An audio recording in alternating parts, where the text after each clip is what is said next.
All right, cool. So it looks like we just hit the hour, so I think we're about ready to get started.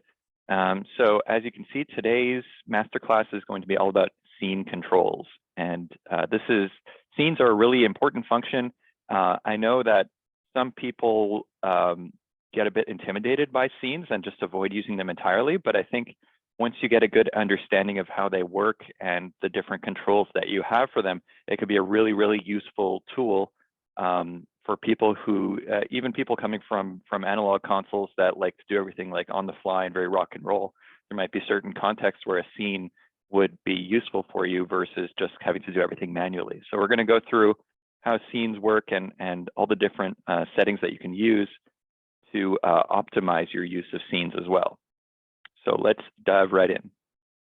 So I want to start by just making sure that everyone is clear on the difference between a show file and a scene file. In my experience, some people are a bit confused between the two, and that's okay, because I know like a lot of different manufacturers use different terms for these two concepts. So we're going to make it very clear from the outset here what the difference is. So a scene is generally a quick recall of mix settings. So it's things that you want to be able to recall on the fly during a performance, like bringing up a guitar or bringing up a bunch of background vocalists or adding effects or muting some channels, things that you would do normally during a live performance, but you want to recall them like multiple things simultaneously, or you want to be able to like kind of quickly cycle through different variations of your mix settings.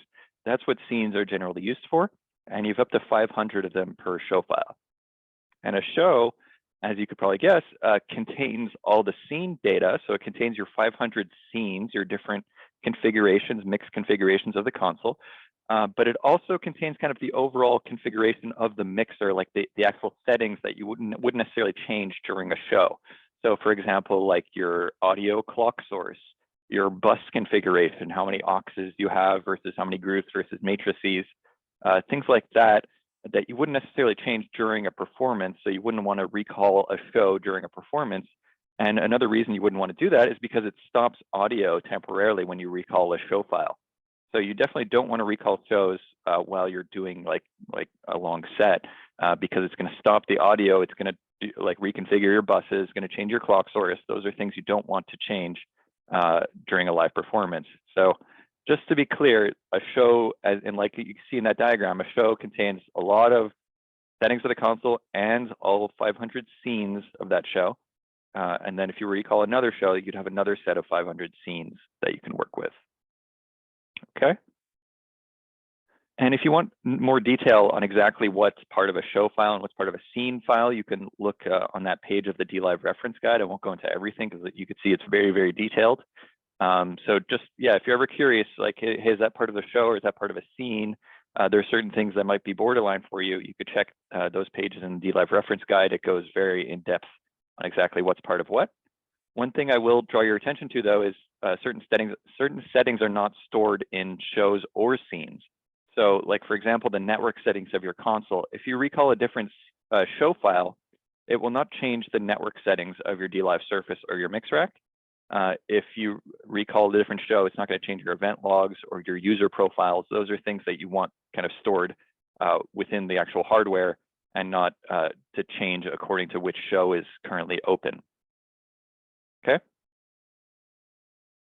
Next, so now let's look at the scene manager screen. So that we're going to be pretty dLive and Avantis focused during this masterclass, but keep in mind a lot of these same concepts also apply to SQ and Q. It's just going to be a bit less granular and less complex in terms of the settings that are available to you. So when you first open the scenes menu on dLive, this is what you'll see. On the left, here's your list of 500 scenes that you could scroll through. Here is kind of the settings when you have a particular scene selected. Next to each scene, you might see these symbols. So this kind of little funnel, the blue funnel, refers to a scene filter, which we're going to go into shortly. That means that there's a filter enabled on this scene. This lock means that this scene is locked from being changed. That's not something where you would like lock it with a password to prevent anyone from messing with your scene. It's more to kind of for yourself to prevent scenes from being accidentally overwritten. So for example, if you're at a house of worship or something, or at a live concert venue, and you have kind of a state of the console that you're really happy with, that everything's working, you could store kind of a backup scene and lock it. And so if anyone gets like really experimental with your settings and something is broken, you can always go back to that locked kind of backup scene, and it'll bring the console back to a working state. So that's really useful if you need a backup. And the check mark means that there's actual data within the scene. So you can see, like, I've put in like a set list here with different songs, but I haven't actually stored any data in these scenes. So you can kind of prep your set list, and then as you're going through the different settings that you want for each of those songs, you can kind of actually store it, and then you'll see the check mark pop up to indicate that there's actual data in this scene. On the top right here, you can see there's crossfade time. So when you add crossfade time to a scene, that's going to affect like the way that the audio fades. Like, so if you have a fader that goes from a -10 to 0 dB, you're going to hear the audio slowly fade. The fader won't move slowly. That's something that's important to note. I've had people call me before and say, hey, I put a crossfade time, but the fader just jumps right to 0 dB. Well, the audio itself, you're going to hear it fading, but for motorized faders to move slowly like that, it's going to kind of cause a weird jittering. So it's not really ideal to have the faders move slowly as well. So just keep that in mind. You can add a description to the scene if you want, say this is a backup or whatever, different features of the scene. To recall a scene, you did go, and you can also undo. So if you accidentally recall the scene that you don't want to, you can undo it and it'll go back to the previous state. And we're going to go over some of these settings shortly. Let's start with the global safes, however. So if we select the global safes tab, this is what you'll see. And so here on the left, basically what a global safe is I want certain parameters to be unaffected by scene recalls. So when I recall a scene, recall everything about that scene, but don't touch these specific parameters that I specify. So when you bring up the global safe screen, you'll see this page with the Skittles, as Mike Bangs likes to call them. And so when a circle is filled in, that means that particular parameter is blocked from being recalled. So in this case, I've selected input 14 all the way through. So input 14 will not be touched. So if I recalled another scene, that would kind of affect the levels of all these other channels and all the different parameters of all these other channels, but input 14 would be untouched because I've blocked it. And when you see a partial circle filled, that means some of the things, so the processing on all these channels is open to being recalled, but it's partially blue because input 14 specifically is not allowed to be recalled. So you have different categories of channels and parameters. Here's your list of channels. If you scroll down, you can see all 128 of your channels, and they're kind of grouped, so it's easier to scroll through. And these are kind of the types of parameters that you can block specifically per channel. And the reason I put this picture here is because this is a good analogy. So if you're kind of confused by scene safes, you could think of it as like a canvas. You're putting tape over certain parts of the canvas, and then you're dumping paint on top of it.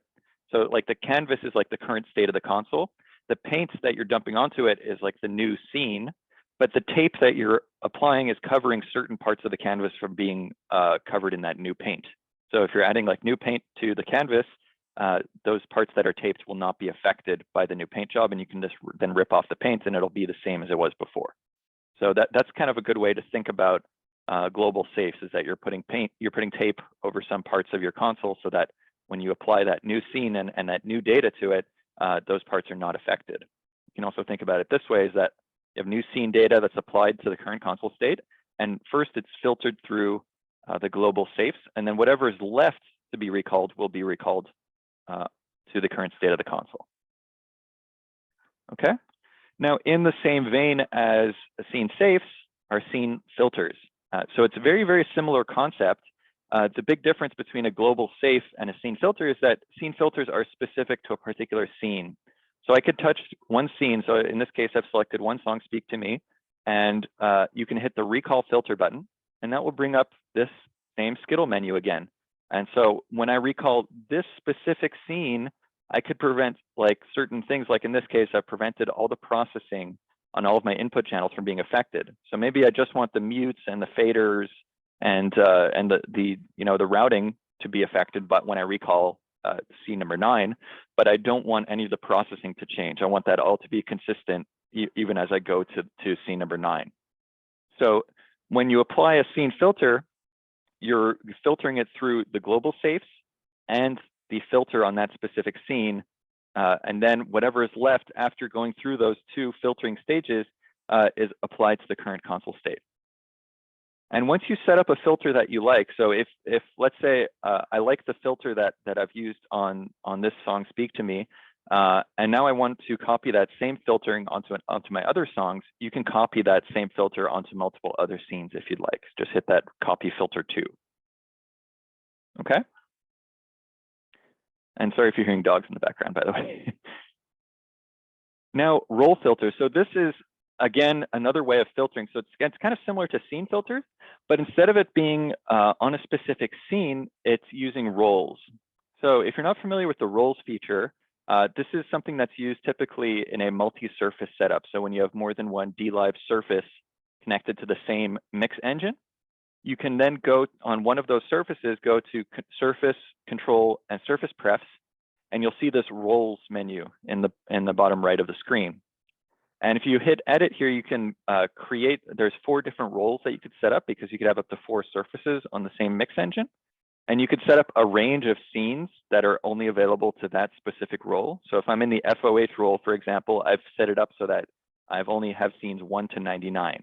And so if somebody's set up in another role, so if this console set up to be the monitor role or the streaming role, they would not be able to recall any of those scenes ranging from 1 to 99. They can only see the scenes that are available to their specific role. And in addition to blocking out a specific range of scenes, you can also block out certain parameters. It's the same way we do with global safes or scene filters.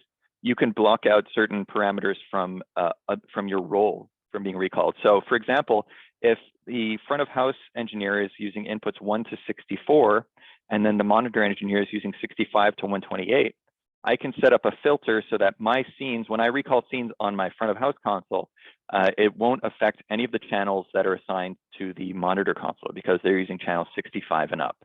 So this is a great way to, if you configure things properly, multi-surface can be a great system, assuming you're using less than 64 channels. Because if you configure everything properly, these role filters and scene ranges can really prevent you from stepping on each other's toes in a multi-surface configuration. And I believe you can also apply roles to director instances. So if you have one person on an actual dLive surface and one person using director for a stream, for example, you could set up a role for the director instance and a scene range and filtering and things like that. So this is a really, really useful feature for multi-surface situations. Okay. Next, we're going to look at the scene update function. So if you go to the update tab at the top of the scenes menu, you'll see that this is an example of when you would use this is like, let's say your guitarist has COVID and you're replacing him with another guitarist, and your new guitarist has crazy pedal board and they use a different amp. And so you have to kind of update your guitar channel on all of your scenes in your set list to now compensate for this kind of difference in maybe the gain or the effects that are already being used by this new guitarist. So what you can do is select a range of scenes. So as you tap scenes that you want to update, you'll see this little blue icon pop up, and that means that these scenes will be updated. And then you can kind of make changes on your console, and it will either, you can either have it track all the changes that you make or only track the changes to a specific channel or a specific filter. So you can use that same Skittles filtering screen to only look for certain changes and ignore other changes. So if you use manual scope, it will only look for changes within the area that you've allowed. And if you select auto tracking, it will follow all the changes that you make and update all of these scenes to adjust to what you've just done. So I can I can apply the update to all these scenes, move the guitarist fader down because their new pedal board is much louder, and then it will apply to all of those scenes. And when I recall them, it will keep that state that I've just applied to it. Then you also have absolute and relative mode. So this is kind of a good way to think about it. Absolute is I want you to set the fader to exactly where I'm setting it when I update the scene, whereas relative is just going to measure kind of the difference. So if I've moved this fader down 4 dB, it doesn't care where it landed after it went down 4 dB. It will just take the fader down 4 dB in all those scenes. Okay. Next. Now let's look at the cue list. So this is useful when, say, your band is on tour, and in some venues you're the headliner, and in other venues you're doing a shorter set because you're sharing the stage with other people. So if you're the headliner, you're using your full set list, maybe all of your scenes. Whereas when you're providing support for another artist, you only want to use a fraction of those scenes. So you could set up a cue list. Just go to the cue list menu, and you can drag over scenes from your overall scene list to your specific cue list, and you could take out certain songs that you don't want to do for this particular performance. And then when you're back on the scenes manager page, instead of selecting all scenes, you just select current cue list, and it will bring up only the scenes that you've selected, and you could cycle through them quickly. And you could save cue lists. So if you have a particular cue list that you use frequently, you could save it and update it, and sort through different cue lists that you like to use at different types of performances. So this is a really useful feature if you have kind of a long list of scenes, and sometimes you're only using some of them, and sometimes you're using all of them. Cue lists are great for that. Scene import. So I was working at a music festival. I was kind of providing support to some of the engineers there, because we had all dLives and Avantis at that music festival, and some guest engineers were coming in, and they would say, "Hey, I prepared a show file that I use for my band on dLive. Can I load up my show onto this front of house console that when we're about to perform?" And you don't necessarily want to load that person's entire show file, because you've already set up the patching at your festival to feed the PA and stuff. So if you load their show file, that's going to change all the output patching, and it could cause all kinds of issues. And there's probably all kinds of other settings that you don't want to change, like the clocking and things like that. So sometimes you just want to import certain features of their scenes, like you want to bring in all their channel names and maybe their mix settings and their processing. So what you could do is just go to the import tab on the scenes page, and then you'll see an option to recall either shows off of a USB drive or off of the console itself. So if you have another show loaded up onto your console and you want to bring over scenes from that, you could do it as well. And then you can kind of just drag over scenes from their show into your show. And so a lot of the overall settings of the console will stay the same, but the individual kind of mix settings can be recalled from this scene. And you can also set up filters to prevent things from, like, the IO patching from being recalled when you recall their scene, because you don't want that to change. So you can only bring over, say, the channel names and things like that to make things quicker from another scene from another show into your show. Last thing we're going to look at today is embedded recall. And so this feature is kind of useful for, I would say, like theater context, where you're kind of recalling things on a very specific, very precise timeline. So you could basically, you have one scene recall trigger another scene recall, either instantaneously or after a certain delay time. So you could have it recall a scene and then wait like 3 minutes and 20 seconds and then recall the next scene that you specify. And what's cool is that you can also recall scenes on another dLive, Avantis, or AHM that's on your network. So you can say, when I recall this scene on this console, also send a message to the monitor console to recall another specific scene. And that would allow recalls from one console to affect two consoles. And these are kind of the options that you have. You could choose which scene is recalled after this scene. You can have which unit it's recalled on. And then you can add multiple scenes here and multiple delay times between the recalls of each one. So a really useful feature. That's not something I personally have used much before, but I could see that in a theater or during really kind of complex live performances where you're really making use of scenes, you could really get very into this and get very complex embedded recalls with multiple scenes recalling and all kinds of things changing in a row. And then you can kind of take a hands-off approach. Once you've recalled the scene, it's kind of going through things for you. That's assuming everything in your performance is very precise and to the second. Some people like performing that way, and I guess some people don't always do it that way, like doing it more on the fly. But it's a useful feature to be aware of because I could see it being useful to some people. Any questions about anything we just went over? I know that was a lot.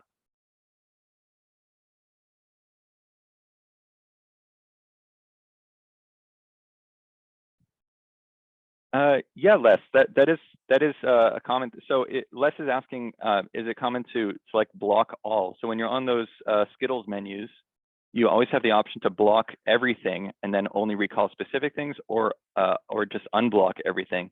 So yeah, that can be useful, and that's how it works on AHM installation mixers. Is that everything is blocked by default, and when you recall a preset on AHM, it only recalls the specific things that you specify. So you can have dLive work that way as well. So if you only want to recall like the specific parameters of one channel, you could block everything except for that one channel from being recalled. And then that scene recall is only really applying to one specific channel. Joe, that's a great question. Joe is asking, are show files stored on the mix rack or the surface? And that's really, really important to note, is that show files are stored in the surface. So if you typically mix with a dLive surface connected to the same mix rack all the time, and you have all your show files loaded up on the surface, and then one time you decide, I don't really want to bring my whole surface. This is a very small performance. I'll just bring a laptop running dLive Director and connect it to my mix rack. You won't have all your show files available. You have to bring them on a USB drive or load them up onto the computer beforehand so that you have all your shows available to you, because those are stored on the surface that you were using where you stored them. Tom, which mixer boards have the capability to use scenes? All of our digital consoles have this. So Q, SQ, dLive, Avantis, all of those can use scenes, and AHM uses something called presets, which I mentioned earlier. It's kind of like reverse scenes, but it's a very similar concept.